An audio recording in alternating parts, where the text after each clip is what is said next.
Hello guys, and welcome back to the channel. Now guys, there are only two things certain in life, and those two things are death and taxes. So as soon as you are born, the countdown effectively starts for you for your period on this planet. So the only prayer really is that the gap between when you're born and the time that you do live is long and fruitful. So that's the only prayer you can have, because you cannot have a prayer to live forever. That never happens. And you cannot also have a prayer not to pay taxes. That never happens as well. Guys, I bring you this. Former Nigerian President Shehu Shagari dies age 93. So of course, the Second Republic President of Nigeria, the name of course that we will always remember for that period. This was the guy, by the way, that Malam Buhari did a military coup against to bring himself into the consciousness of the Nigerian people. This was how Buhari first became the military then president, or head of state, as was the term in those days. So this was the debutant person for Buhari. This was the guy that Buhari did a military coup against to bring himself into the Nigerian space.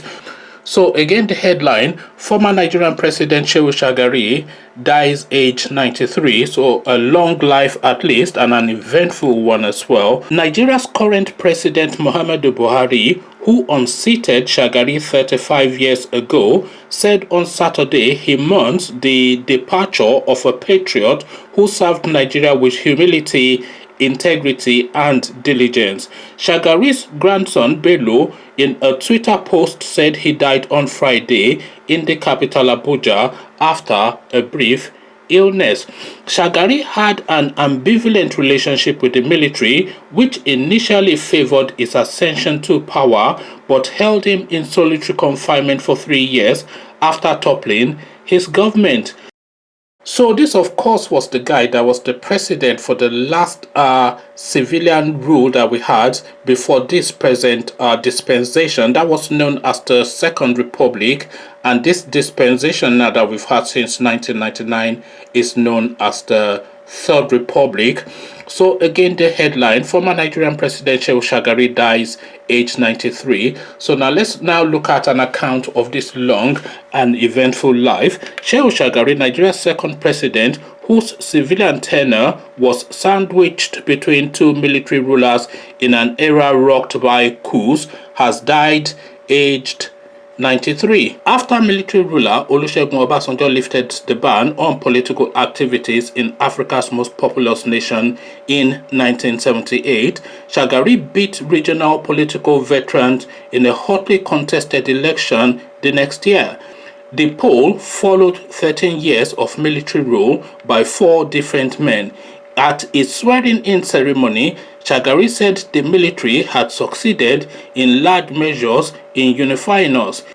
It had been less than 20 years since the West African powerhouse earned its independence from British rule, and it struggled to forge national unity within the colonial borders, which tied some 250 ethnic groups together. Those years saw a civil war, a toppled civilian government, and a series of military administrations, including that of General Yakub Jack Gowon, in which Shagari served as a civilian finance minister. Shagari is said to have been the first boy to go to school in his northern village of Shagari in the northeastern state of Sokoto. He started out as a science teacher before entering politics. From 1954 to 1966, he was a member of the House of Representatives and later held a variety of ministerial posts under both civilian and military government. Even though the military had voluntarily paved the way for democratic rule, the threat of its interference loomed over Shagari's time in office. The oil-rich nation's economy suffered from a sharp drop in global crude prices, fueling discomfort. On December 29, 1983, Shagari announced austerity measures in a country already suffering from a high unemployment rate and general disillusionment after the oil boom of the 70s. Shagari's administration also was marred by corrupt. Shagari's administration was also marred by corruption. Shagari's administration was also marred by corruption scandal.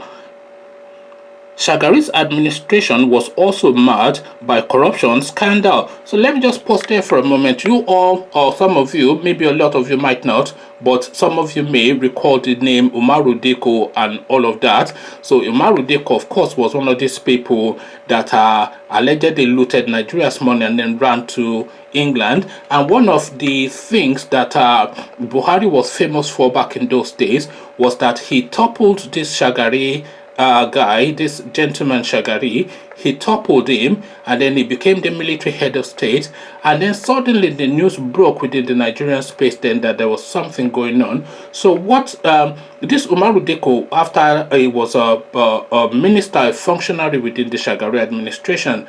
So what had happened was that when the military took over, a lot of the functionaries of the civilian administration of Shagari fled outside of the country, and this Umaru Dikko guy fled to London.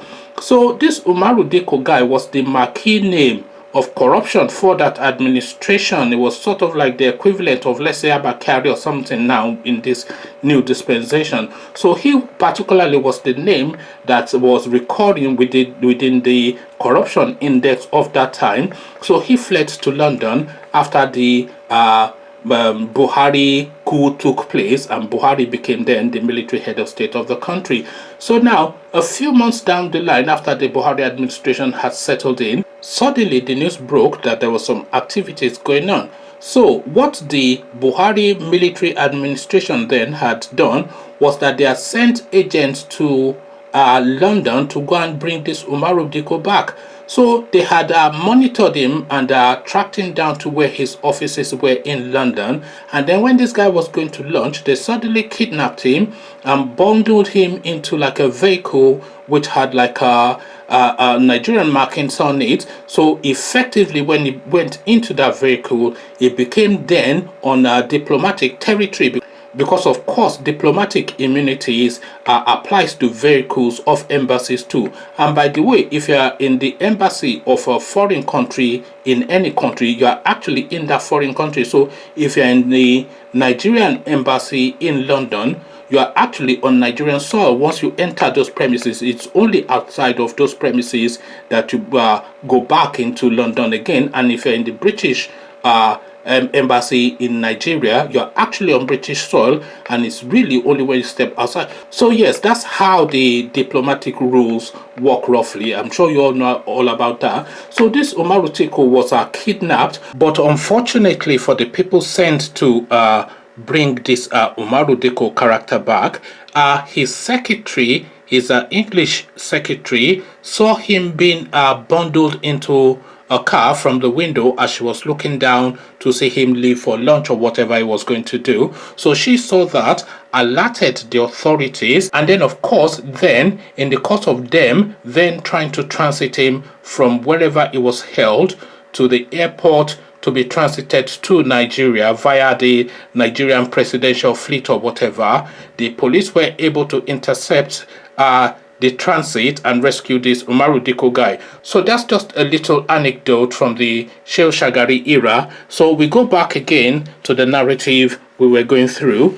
Shagari's administration also was marred by corruption scandals. Even though the public considered him to be honest, his inability to rein in his government's avarice was sharply criticized. On New Year's Eve 1983, a group of military plotters toppled his government, describing Shagari's administration as inept and corrupt. Buhari, a then military ruler, took over the nation. So the same Buhari now. So 1983 is what we're talking about now. And fast forward 2020, this same Malam is still there from 1983 to 2020. This is how long this guy has been having dominion over that country. But then we continue. Shagari, who had been re-elected a few months earlier, seemed to have seen it coming. My greatest concern is that democracy survives in Nigeria, he told a biographer just before the coup.